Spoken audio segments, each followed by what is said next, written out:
Hi, it's Christmas Eve 2011, and I'm here in Horseheads, New York. I got my trusty high-tech television Yule log fireplace burning to the right. The Christmas tree is up to the left, and the girls are snuggled upstairs asleep. And we'll be starting our Christmas festivities a little bit later on in the day. But this year, I will not be able to share my Christmas with my sons, and it has always been a tradition for me to read the night before Christmas for them. And that was a tradition passed on down by my father, James. And, well, it's the least I can do. And with the wonders of modern technology and YouTube, I get to read the night before Christmas. And I guess it goes into posterity for my boys. You know, in 1822, a New York clergyman by the name of Clement Clark Moore spun together Christmas stories and memories for his children. The poem he wrote, A Visit from St. Nicholas, featured a red-suited Santa and a reindeer-drawn sleigh, a never-empty sack of toys, and stockings hung by the chimney with care. He called it A Visit from St. Nicholas, and it was published anonymously in a newspaper up here in Troy, New York.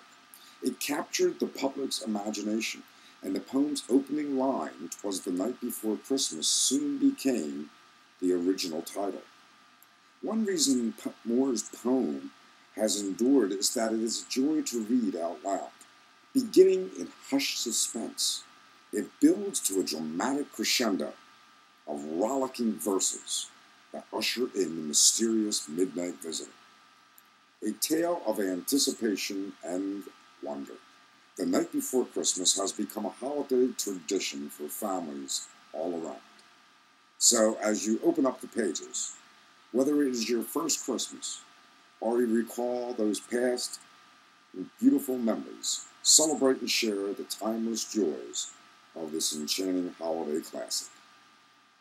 For my sons, John and Daniel, 'twas the night before Christmas, and all through the house not a creature was stirring, not even a mouse.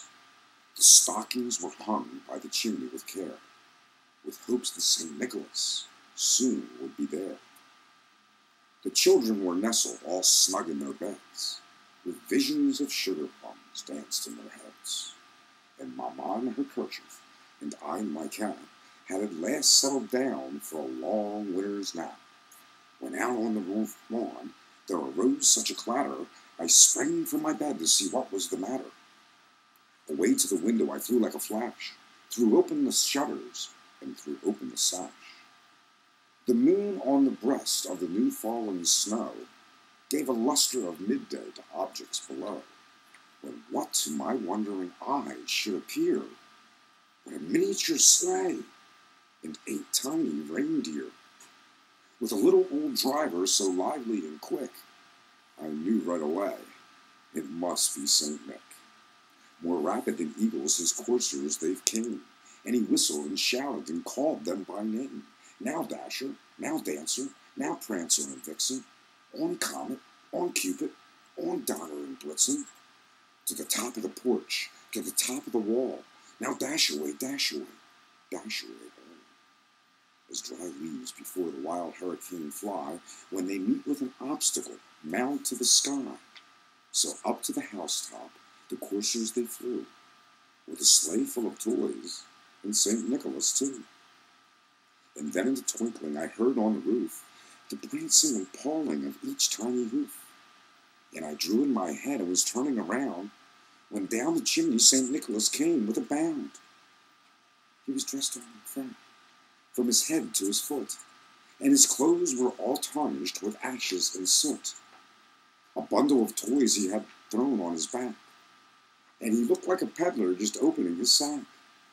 His eyes, how they twinkled, his dimples, how merry, his cheeks were like roses, his nose like a cherry.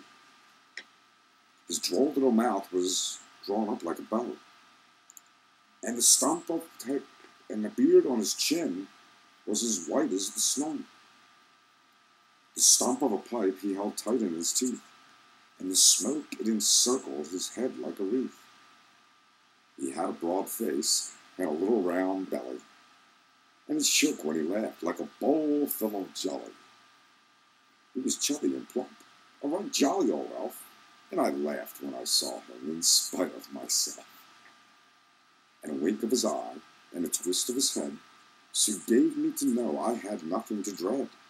He spoke not a word, but went straight to his work, and filled all the stockings, then turned with a jerk, and laying a finger aside of his nose, up the chimney he rose. He sprang to his sleigh, to his team gave a whistle, and away they all flew, like the down of a thistle. But I heard him explain, as he drove out of sight, Merry Christmas to all, and to all a good night. Merry Christmas, everybody.